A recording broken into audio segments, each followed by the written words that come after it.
நடிகர் ரஜினிகாந்த் அரசியலுக்கு வருவதாக கடந்த பல ஆண்டுகளாக கூறிக்கொண்டிருந்த நிலையில் அதன்பின் அரசியல் கட்சி ஆரம்பிக்கப் போவதாக ரசிகர்கள் மத்தியில் உறுதியாக கூறினார். திடீரென கொரோனா வைரஸ் பாதிப்பு அவருக்கு ஏற்பட்டது. இதனையடுத்து ரஜினியின் உடல்நலமும் பாதிக்கப்பட்டதை அடுத்து தனது உடல்நலத்தை காரணம் காட்டி தான் அரசியலுக்கு வரப்போவதில்லை என்று ரஜினிகாந்த் அறிவித்தார். அவருடைய இந்த அறிவிப்பு ரஜினி ரசிகர்களுக்கு மிகவும் அதிருப்தியை ஏற்படுத்திய நிலையில் அவரை கேலியும் கிண்டலும் செய்யாதவர்களே இல்லை என்று கூறலாம்.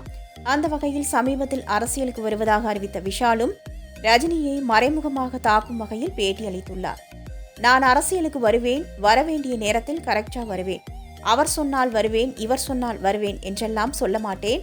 வர வேண்டும் என்று நினைத்துவிட்டால் உடனே வந்துவிடுவேன். 2026 நான் அரசியலுக்கு வருவேன். என்னை யாரும் தடுக்க முடியாது என்று தெரிவித்தார்.